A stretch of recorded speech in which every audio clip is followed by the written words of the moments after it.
Hello students, TET and DSC aspirants, welcome to our channel. మనకి 10వ తరగతి పాఠ్యపుస్తకంలోని వచ్చినటువంటి సంస్కృత సంధులను ఒకసారి గమనిద్దాం. ఫస్ట్ వన్ సవర్ణ దీర్ఘ సంధి. సవర్ణ దీర్ఘ సంధి చాలా ఈజీ సంధి అండ్ అలాగే ఎక్కువ ఇవ్వటానికి అవకాశం ఉన్నటువంటి సంధి కూడా సవర్ణ దీర్ఘ సంధి. ఒకసారి చూద్దాం. ఆ ఈ ఊరులకు సవర్ణమైన అచ్చులు పరమైనప్పుడు వాటి దీర్ఘాలు ఏకాదేశ మగును.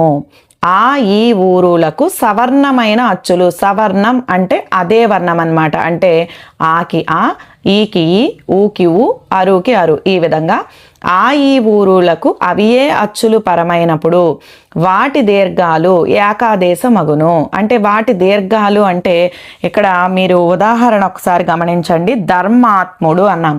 ధర్మ ప్లస్ ఆత్ముడు. ధర్మాలో ఆ అనేటటువంటి అచ్చు అనేది ఉంది. ఈ ఆ అనేటటువంటి అచ్చుకి ఆ అనేది పరపదంగా వస్తే మనకి ఏమొస్తుంది? ఆ అనేదే వస్తుంది. సో ఇక్కడ మీకు బ్రాకెట్లో ఇచ్చాను, ఒకసారి చూడండి. దీర్ఘము, గుడి దీర్ఘము, కొమ్ము దీర్ఘము, వట్రవసుడి దీర్ఘము. ఇదొక ట్రిక్ అన్నమాట. మనకి ఇచ్చినటువంటి పదాల్లో మధ్యలో దీర్ఘం కానీ, గుడి దీర్ఘం కానీ, కొమ్ము దీర్ఘం కానీ, వట్రవసుడి దీర్ఘం కానీ ఉంటే అది ఖచ్చితంగా సవర్ణ దీర్ఘ సంధి, no doubt at all. Okay, సవర్ణ దీర్ఘ సంధి పదాలు ఒక్కసారి గమనించండి మీరు. జ్ఞానార్థంబు, జ్ఞాన ప్లస్ అర్థంబు. ఇక్కడ కూడా నా దీర్ఘం ఉంది చూడండి. పుణ్య, వాటికి కూడా దీర్ఘం ఉంది. పుణ్యాత్ముడు. ఓకే, దీర్ఘం కానీ, గుడి దీర్ఘం కానీ, కొమ్ము దీర్ఘం కానీ, వట్రవసుడి దీర్ఘం కానీ వస్తే అది సవర్ణ దీర్ఘ సంధి. ఓకే, సో ఇప్పుడు పదాలు చూద్దాం. జ్ఞానార్థంబు, జ్ఞాన ప్లస్ అర్థంబు. పుణ్యాత్ముడు, పుణ్య ప్లస్ ఆత్ముడు. కాళికాంబ, కాళికా ప్లస్ అంబ. శాసనాగ్ని, శాసన ప్లస్ అగ్ని. ప్రాణార్థములు, ప్రాణ ప్లస్ అర్థములు. లతాలి, లత ప్లస్ ఆలి. దశాబ్దం, దశ ప్లస్ అబ్దం. సాహిత్యాభిమానం, సాహిత్య ప్లస్ అభిమానం. గుణాతీతుడు, గుణ ప్లస్ అతీతుడు. సావకాశం, సా ప్లస్ అవకాశం. చరాచర, చర ప్లస్ అచర. మానవాళి, మానవ ప్లస్ ఆలి. సంకీర్తనాచార్యుడు, సంకీర్తన ప్లస్ ఆచార్యుడు. పరమాత్ముడు, పరమ ప్లస్ ఆత్ముడు. పరధనాపేక్ష, పరధన ప్లస్ అపేక్ష. ఇది ఇంపార్టెంట్. అలాగే నెక్స్ట్ది కూడా మహాత్ముడు, మహా ప్లస్ ఆత్ముడు. సో ఈ 16 పదాలు మీరు గమనిస్తే ప్రతి పదంలో కూడా దీర్ఘం అనేటటువంటిది వచ్చింది చూడండి. దీర్ఘం అనేటటువంటి మనకి ఈ గుర్తు అనేది వచ్చింది కదా. సో దీన్ని మీరు గుణింతపు గుర్తుని గమనించుకోండి. దీర్ఘము, గుడి దీర్ఘము, కొమ్ము దీర్ఘము, వట్రవసుడి దీర్ఘం. ఈ 4 ఏ గుణింతపు గుర్తు వచ్చినా మీరు ఖచ్చితంగా అది సవర్ణ దీర్ఘ సంధి అని రాయొచ్చు. ఓకే, సో నెక్స్ట్ వన్ గుణసంధి. గుణసంధి సూత్రం చూస్తే అకారానికి అంటే ఆకి ఈ ఊరులు పరమైనప్పుడు క్రమముగా ఏ ఓ అర్ అనునది ఏకాదేశ మగును. ఏ ఓ అర్లను ఏమంటారు అంటే గుణములు అంటారు. ఏ ఓ అర్లను ఏమంటారు? గుణములు అంటారు. ఉదాహరణ విజ్ఞానోన్నతి, విజ్ఞాన ప్లస్ ఉన్నతి. విడగొట్టేటప్పుడు నాలో ఇక్కడ సర్కిల్ చేశాను గమనించండి. నాలో ఆ అనేటటువంటి అచ్చు ఉంది అండ్ అలాగే ప్లస్ పరపదంలో ఏముంది అంటే ఊ అనేటటువంటి అచ్చు ఉంది. ఈ విధంగా ఆకి ఊ అనేది పరమైనప్పుడు ఏమొస్తుంది? ఓ అనేది వస్తుంది. ఆకి ఈ పరమైతే ఏ, ఆకి ఊ పరమైతే ఓ, ఆకి అరు పరమైతే అర్ అనేవి వస్తాయన్నమాట. సో ఇక్కడ మీరు గుర్తుపెట్టుకోవాల్సిన ట్రిక్ ఏంటంటే మనకి ఇచ్చినటువంటి పదంలో మిడిల్లో యాత్వ దీర్ఘం కానీ, వాత్వ దీర్ఘం కానీ, ఇర్ కానీ వస్తే అది గుణసంధి. ఇక్కడ గుణసంధి పదాలు ఒక్కసారి గమనించండి. ఇక్కడ పైన ఉదాహరణలో కూడా నేను సర్కిల్ చేశాను చూడండి. నో, వాత్వం వచ్చింది అక్కడ. అలాగే ఇక్కడ ఇచ్చినటువంటి గుణసంధి పదాల్లో కూడా ప్రతి చోట కూడా నిష్ఠురోక్తులు ఉందనుకోండి, అందులో ఏముంది? వాత్వ దీర్ఘం ఉంది మిడిల్లో. అలాగే వెంకటేశ, మనం విడదీసేటటువంటి పదం దగ్గర ఆ గుర్తు అనేది ఉండాలన్నమాట. యాత్వ దీర్ఘం ఉంది చూడండి. వెంకటేశ, టే యాత్వ దీర్ఘం. ధీరోత్తముడు, ధీర ప్లస్ ఉత్తముడు, అక్కడ కూడా వాత్వ దీర్ఘం అనేది ఉంది. ఓకే, అలాగే యుద్ధోన్మాదిలో కూడా దో అనేటటువంటి వాత్వ దీర్ఘం అనేది ఉంది. ఈ విధంగా యాత్వ దీర్ఘము, వాత్వ దీర్ఘము, అర్ అనేటటువంటి పదాల మధ్యలో వస్తే అది ఖచ్చితంగా గుణసంధి. ఆ ట్రిక్ ఒకటి గుర్తుపెట్టుకోండి. ఓకే, యాత్వదీర్ఘము, ఓత్వదీర్ఘము, అర్ అనేటటువంటిది మీకు కనిపిస్తే పదాల మధ్యలో అది ఖచ్చితంగా గుణసంధి. ఓకే, సో వీటి పదాలు ఒక్కసారి చూద్దాం. నిష్ఠురోక్తులు, నిష్ఠురా ప్లస్ ఉక్తులు. వెంకటేశ, వెంకట ప్లస్ ఈసా. ధీరోత్తముడు, ధీరా ప్లస్ ఉత్తముడు. యుద్ధోన్మాది, యుద్ధ ప్లస్ ఉన్మాది. ఓకే, ఈ 4 కూడా ఈ పాఠ్యపుస్తకంలో ఇచ్చినటువంటి గుణసంధి పదాలు. ఓకే, నెక్స్ట్ వన్ యనాదేశ సంధి. యనాదేశ సంధి చాలా చాలా ఇక్కడ ఇచ్చినటువంటి ఎగ్జాంపుల్ అయితే చాలా ఇంపార్టెంట్ అండి. చాలా ఎగ్జామ్స్లో కూడా అడగటం జరిగింది. ఒకసారి దీని సూత్రం ఏంటో చూద్దాం. ఈ ఊరులకు అసవర్ణమైన అచ్చులు పరమగునప్పుడు క్రమముగా యా వా రాలు ఏకాదేశమగును. ఈ ఊరులకు అసవర్ణమైన అచ్చులు పరమైతే క్రమముగా యా వారాలు ఏకాదేశమగును. ఇక్కడ టెట్ అండ్ డిఎస్సి వాళ్ళకి మాత్రమే సంధి సూత్రాలు అనేవి ఇంపార్టెంట్. వాళ్ళైతే ప్రతిదీ చదవాలి. 10th క్లాస్ స్టూడెంట్స్ మాత్రం మీరు ఏంటి సూత్రాలు ఎలా ఉన్నాయని కంగారు పడిపోకండి. సవర్ణ దీర్ఘ సంధి అనేటప్పటికి దీర్ఘము, గుడి దీర్ఘము, కొమ్ము దీర్ఘము, వట్రవసుడి దీర్ఘం వస్తాయి. అదే సవర్ణ దీర్ఘ సంధి అని గుర్తుపెట్టుకోండి. అంటే ఈజీగా మీరు అక్కడ ఆన్సర్ అనేది చేయగలుగుతారు. నెక్స్ట్ అలాగే గుణసంధి అయితే యాత్వదీర్ఘము, ఓత్వదీర్ఘము, అర్ అనేటటువంటిది వస్తుంది. అది ఆ విధంగా వస్తే అది గుణసంధి అని గుర్తుపెట్టుకోండి. ఎక్కడ పదం మధ్యలో ఎక్కడైతే మనం విడదీస్తామో అక్కడ. అలాగే యనాదేశ సంధికి కూడా ఒక ట్రిక్ ఉంది. అదేంటో చూద్దాం. ఉదాహరణ గమనిస్తే అత్యంత అన్నాం కదా. అత్యంత అనే పదాన్ని విడదీస్తే అతి ప్లస్ అంత చాలా ఇంపార్టెంట్ అండి. ఎగ్జామ్స్లోనూ తర్వాత టెట్ అండ్ డిఎస్సి వాళ్ళకు కూడా ఇదే పదం చాలాసార్లు ఇవ్వటం జరిగింది. అత్యంత అంటే అతి ప్లస్ అంత. అతి, తీలో ఈ అనేటటువంటి అచ్చు ఉంది అనమాట. నెక్స్ట్ ఇక్కడ ఆ అనేటటువంటిది పరపదంగా వచ్చింది. అలా ఈకి ఆ అనేది పరపదంగా వస్తే యా, ఊకేమో వా అనేది వస్తుంది. అలాగే అరుకేమో రా అనేటటువంటిది వస్తుందన్నమాట. ఓకే, ఇక్కడ ఈకి ఆ అసవర్ణమైన అచ్చులు పరమైతే ఈకి ఏ అచ్చైనా పరమవచ్చు. అలాగే ఊకి అరుకి కూడా ఏ అచ్చైనా సరే పరమవచ్చు. అసవర్ణము అంటే ఆ సేమ్ అదే అచ్చు కాకుండా వేరే ఏదైనా అచ్చు అనమాట. ఆ విధంగా పరపదంగా వచ్చేటప్పుడు ఈకి యా అనేటటువంటిది ఏకాదేశం అవుతుంది. ఊకి వా, అరుకి రా అనేటటువంటిది ఏకాదేశం అవుతుంది. అయితే ఇక్కడ మీరు చాలా సింపుల్గా ఎలా గుర్తుపెట్టుకోవాలండి అంటే మనకి ఇచ్చినటువంటి పదంలో కలిపేటప్పుడు విడదీసేటప్పుడు ఎక్కడా కూడా మనకి యా అనేటటువంటిది రాదు. కానీ విడదీసేటప్పుడు మాత్రం యా కానీ అంటే ఎక్కడ యావొత్తు కానీ వావొత్తు కానీ రావొత్తు కానీ వస్తుంది. ఆ విధంగా వస్తే అది యనాదేశ సంధి పదం అని గుర్తుపెట్టుకోండి. ఇక్కడ మీరు గమనిస్తే అత్యంత, అది కూడా పదం మధ్యలోనే వస్తుంది. యా కానీ వా కానీ రా కానీ ఒత్తు వస్తుంది అనమాట. ఓకే, అక్షరం కాదు. యా అనేటటువంటి ఒత్తు వస్తుంది, వా అనేటటువంటి ఒత్తు వస్తుంది, రా అనేటటువంటి ఒత్తు వస్తుంది. ఆ విధంగా వస్తే అది యనాదేశ సంధి. అత్యంత, అతి ప్లస్ అంత, ఇక్కడ మిడిల్లో యావత్తు వచ్చింది కదా. అలాగే మనకి పాఠ్యపుస్తకంలో వచ్చిన యనాదేశ సంధి పదాలు ఏంటో చూద్దాం. ప్రత్యేకం, ప్రతి ప్లస్ ఏకం.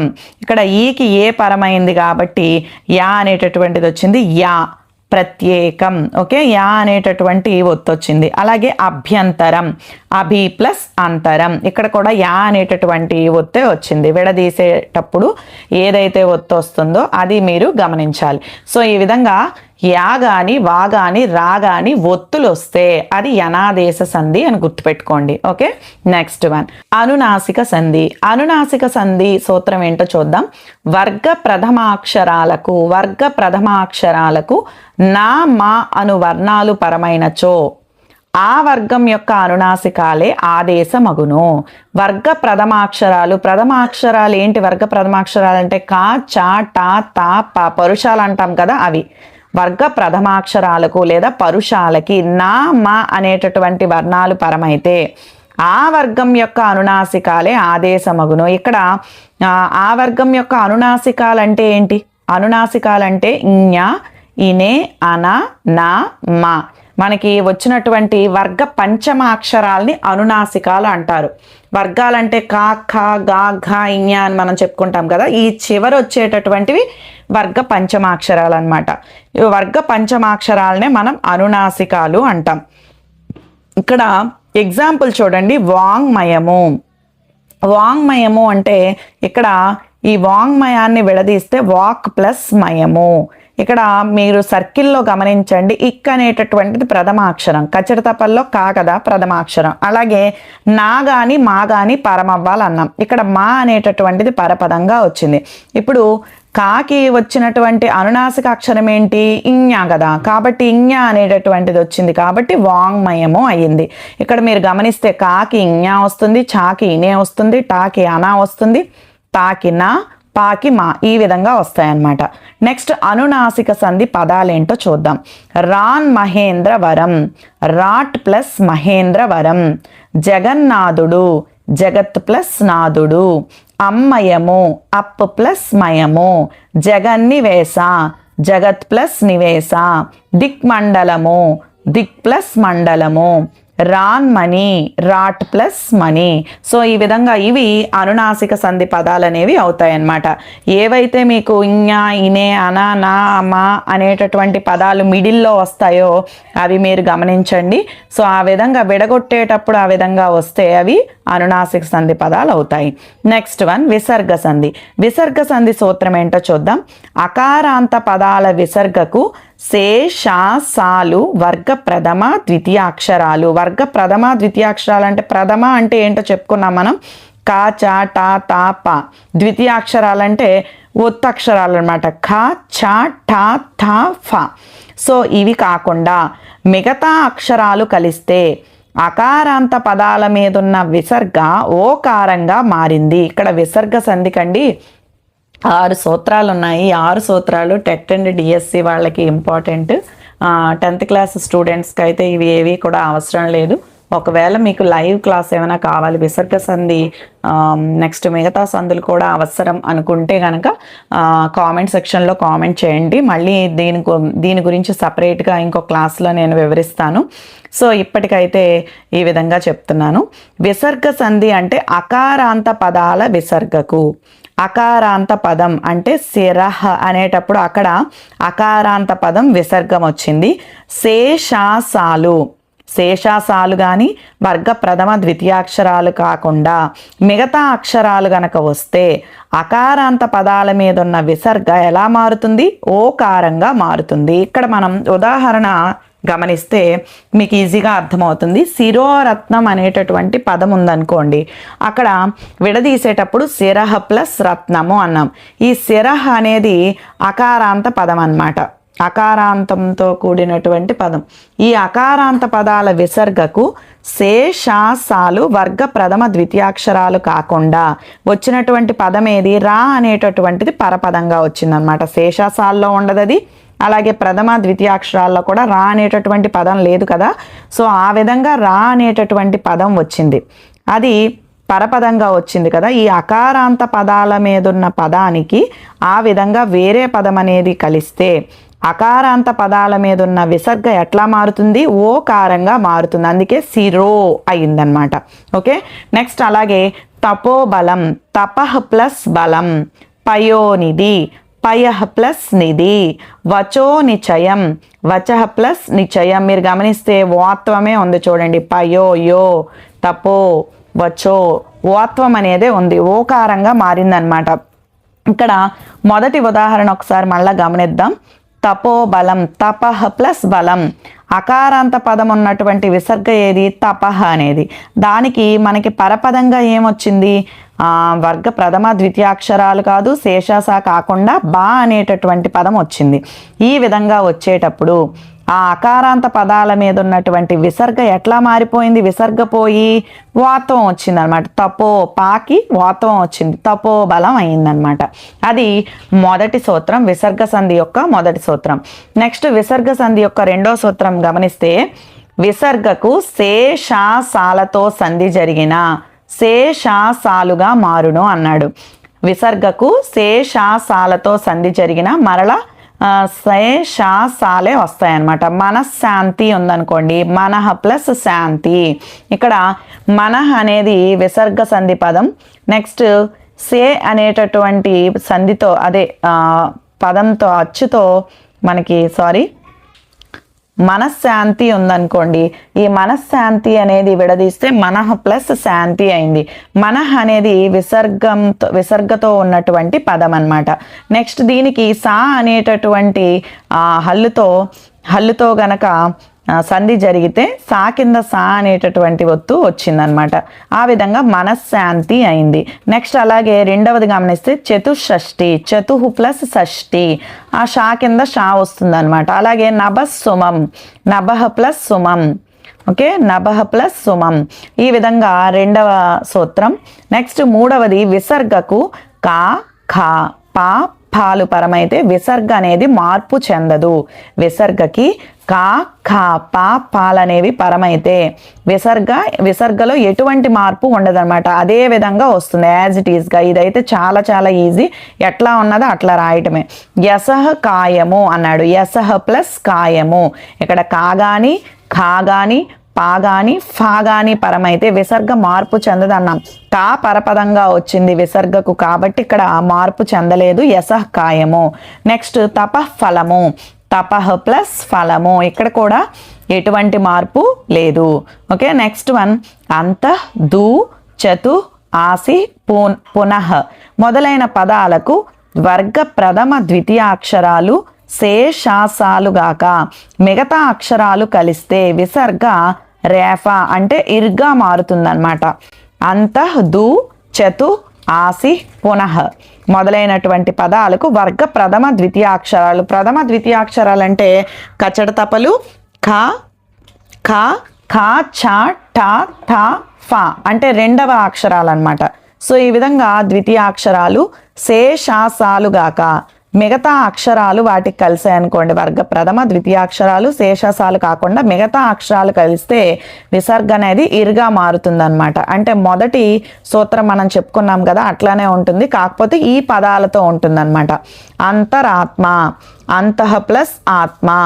నెక్స్ట్ ధనుర్విద్య, ధనుహు ప్లస్ విద్య. ఇక్కడ రా అనేటటువంటిది వస్తుంది చూడండి మిడిల్లో. ఆశీర్వాదము, ఆసిహి ప్లస్ వాదము. పునరాగమనము, పునః ప్లస్ ఆగమనము. అంతరంగం, అంతః ప్లస్ అంగం. చతుర్భుజుడు, చతుహు ప్లస్ భుజుడు. ఇవి ఈ సంధి యొక్క పదాలు. నెక్స్ట్ వన్ ఇస్ ఉస్ల విసర్గకు కా ఖా పా ఫాలు పరమైనప్పుడు విసర్గ అనేది ఇస్ అనేది షకారంగా మారుతుందన్నమాట. ఎలా మారుతుంది? షకారంగా మారుతుంది. ధనుహు ప్లస్ ఖండము, ధనుస్ ప్లస్ ఖండము. చూడండి, ధనుస్ ప్లస్ ఖండము. ఇక్కడ ఇస్ అనేటటువంటిది వచ్చింది, దానికి ఖా గాని ఖా గాని పా గాని ఫా గాని వస్తే ఎలా మారుతుంది? షాగా మారుతుంది. అందుకే ధనుష్ఖండం అయింది. అలాగే మీరు ఈ విధంగా విడగొట్టినా పర్వాలేదు, నిహి ప్లస్ ఫలము అనేటటువంటిది విడగొట్టినా పర్లేదు, నిస్ ప్లస్ ఫలము అని విడగొట్టినా పర్లేదు. సో కలిపేటప్పుడు ఏం రావాలి? షా అనేటటువంటిది రావాలి, నిష్ఫలము. నెక్స్ట్ అలాగే దుహ్ ప్లస్ కరము, దుష్కరము, లేదా దుస్ ప్లస్ కరము, దుష్కరము. సో ఈ విధంగా విసర్గ సంధి పదాలు వస్తాయి. నెక్స్ట్ వన్ లాస్ట్ సూత్రం. విసర్గకు చా చాలు పరమైతే సా, టా ఠాలు పరమైతే షా, తా థాలు పరమైతే సా వస్తాయి. విసర్గకు చా చాలు రెండు పరమైతే సా అని, టా ఠాలు పరమైతే షా, తా థాలు పరమైతే సా వస్తాయి. ఇక్కడ ఉదాహరణ గమనిస్తే నిస్తేజం, నిహ్ ప్లస్ తేజం, నిహ్ ప్లస్ తేజం. ఇక్కడ మనకి సర్కిల్ చేసినటువంటి చూస్తే విసర్గకు ఇక్కడ ఏం పరమైంది? తా అనేటటువంటి అక్షరం పరపదంగా వచ్చింది, కాబట్టి తా పరమైతే ఏం రావాలని చెప్పాం? సా రావాలి, కాబట్టి నిస్తేజం అయింది. అలాగే దుశ్చేష్టితం, దుహ్ ప్లస్ చేష్టితం. నెక్స్ట్ ధనుష్టంకారం, ధనుహు ప్లస్ టంకారం. మనస్తాపం, మనః ప్లస్ తాపం. ఓకే, సో ఇవి వీటి యొక్క విసర్గ సంధి ఓవరాల్ ఉదాహరణలు మనకి పాఠ్య పుస్తకంలో ఇచ్చినటువంటి పదాలన్నమాట. కేవలం మీరు పదాలని మాత్రం చక్కగా చదవండి. నెక్స్ట్ జస్వ సంధి. జస్వ సంధి అంటే ఏంటో చూద్దాం. వర్గ ప్రథమాక్షరాలకు అంటే కచట తపలకు అచ్చులు, వర్గ తృతీయ చతుర్థ పంచమాక్షరాలకు హా యా వారాలు పరమైనచో గజడ దబలు ఆదేశమగును. ఓకే, వర్గ ప్రథమాక్షరాలకు అంటే కచట తపలకి అచ్చులు, వర్గ తృతీయ చతుర్థ పంచమాక్షరములు అంటే కచడ తప్పలు కాకుండా మిగతావన్నీ ఉన్నాయి చూసారా, ఇవన్నీ కూడా తృతీయ చతుర్థ పంచమాక్షరాలు అంటే ఆ 3 అక్షరాలు.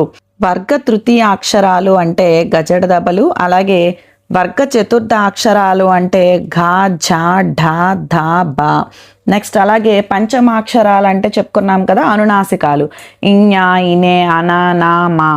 ఇవన్నీ కూడా వీటన్నిటికీ కూడా హా గాని యా గాని వా గాని రా గాని పరమైతే ఏమొస్తాయి, గజడ దబలనేవి ఆదేశం అవుతాయి. ఇక్కడ ఎగ్జాంపుల్ చూస్తే ఉద్యత్ భక్తి, ఉద్యత్ ప్లస్ భక్తి. ఉద్యత్ తా అనేటటువంటిది పూర్వపదంలో ఉన్నటువంటి అక్షరం, అలాగే భా అనేటటువంటిది పరపదంగా వచ్చింది. సో ఈ విధంగా వస్తే ఏమైంది, ధా అనేటటువంటిది వచ్చిందనమాట. తా అనేటటువంటిది కచ్చట తప్పలకైతే గజడ దబల్లో తాకి దా వస్తుంది కాబట్టి ఉద్యత్ భక్తి. ఓకే, సో నెక్స్ట్ వన్ ఏంటంటే వీటికి సంబంధించినటువంటి పదాలు ఒకసారి చూస్తే వాగీసుడు, వాక్ ప్లస్ ఈసుడు. అజంతం, అచ్ ప్లస్ అంతం. విరాట్ రూపం, విరాట్ ప్లస్ రూపం. జగదంబ, జగత్ ప్లస్ అంబ. హృద్వారం, హృత్ ప్లస్ ద్వారం. దిగంతం, దిక్ ప్లస్ అంతం. అచ్చులైన పరమవచ్చు అని చెప్పాం కదా, అందుకు కచ్చడ తప్పలకి అచ్చైనా పరమైతే గజడ దబలు వస్తాయి. దిగంతం, దిక్ ప్లస్ అంతం. తదంతరం, తత్ ప్లస్ అంతరం. సద్గతి, సత్ ప్లస్ గతి. వాగ్వాదం, వాక్ ప్లస్ వాదం. సో ఇవి వీటికి సంబంధించినటువంటి పదాలు. లాస్ట్ వన్ చుత్వ సంధి. చుత్వ సంధి సూత్రం చూద్దాం. సకార తవర్గ అక్షరాలకు, సకార తవర్గ అక్షరాలకు సవర్ణ చవర్గాక్షరాలు పరమైతే సవర్ణ చవర్గాక్షరాలే ఆదేశంగా వస్తాయి. సకార తవర్గ అక్షరాలు, తావర్గం అంటే తా థా ధా ధ నా అన్నమాట. ఈ అక్షరాలకు కానీ సకారానికి కానీ సవర్ణ చవర్గాక్షరాలు వస్తే ఏమొస్తాయి, సవర్ణ చవర్గాక్షరాలే ఆదేశంగా వస్తాయి. సో ఎగ్జాంపుల్ ఒకసారి చూస్తే తపశ్చర్య, తపస్ ప్లస్ చర్య. సా అనేటటువంటి సకారానికి ఇక్కడ పూర్వ అక్షరము, పూర్వపదంలోని చివరి అక్షరం ఇస్ అనేటటువంటిది వచ్చింది కదా, ఈ ఇస్ అనేటటువంటి దానికి చా వర్గ అక్షరం వచ్చింది. సో ఈ విధంగా పరమైతే సా కింద చావత్తు వచ్చింది చూసారా, సవర్ణ చవర్గాక్షరాలే ఆదేశంగా వస్తాయన్నాం, అందుకే తపశ్చర్య. సో నెక్స్ట్ దీనికి సంబంధించినటువంటి పదాలు సచ్చిత్, సత్ ప్లస్ చిత్. అలాగే జగజ్జనని, జగత్ ప్లస్ జనని. సజ్జనులు, సత్ ప్లస్ జనులు. తపశ్శక్తి, తపస్సు ప్లస్ శక్తి. సా కింద సావత్తు వచ్చింది. అలాగా ద్విత్వాక్షరాలు అనేవి వస్తాయన్నమాట. సో ఇది చుత్వ సంధి పదాలు. ఎవరికైనా సరే ఇంకా సందులు డీటెయిల్డ్ ఎక్స్ప్లెనేషన్ కావాలి అంటే కామెంట్ సెక్షన్లో కామెంట్ చేయండి. వీటికి సంబంధించి మరో వీడియో చేద్దాం. కేవలం నేను 10th క్లాస్ స్టూడెంట్స్కి వాళ్ళకి ఉపయోగపడే విధంగానే చేయాలనుకున్నాను, కానీ టెట్ అండ్ డిఎస్సి వాళ్ళకి సూత్రాలు కూడా అవసరమే కాబట్టి మళ్ళీ ఇందులో సూత్రాలను యాడ్ చేయడం జరిగింది. సో ఎవరికైనా డీటెయిల్డ్ ఎక్స్ప్లెనేషన్ కావాలంటే కామెంట్ సెక్షన్లో కామెంట్ చేయండి. Okay, thank you all. తర్వాత వీడియోలో మళ్ళీ కలుద్దాం. ఈ వీడియో కనుక మీకు నచ్చినట్లయితే లైక్ చేసి, షేర్ చేసి, సబ్స్క్రైబ్ చేయండి. Thank you.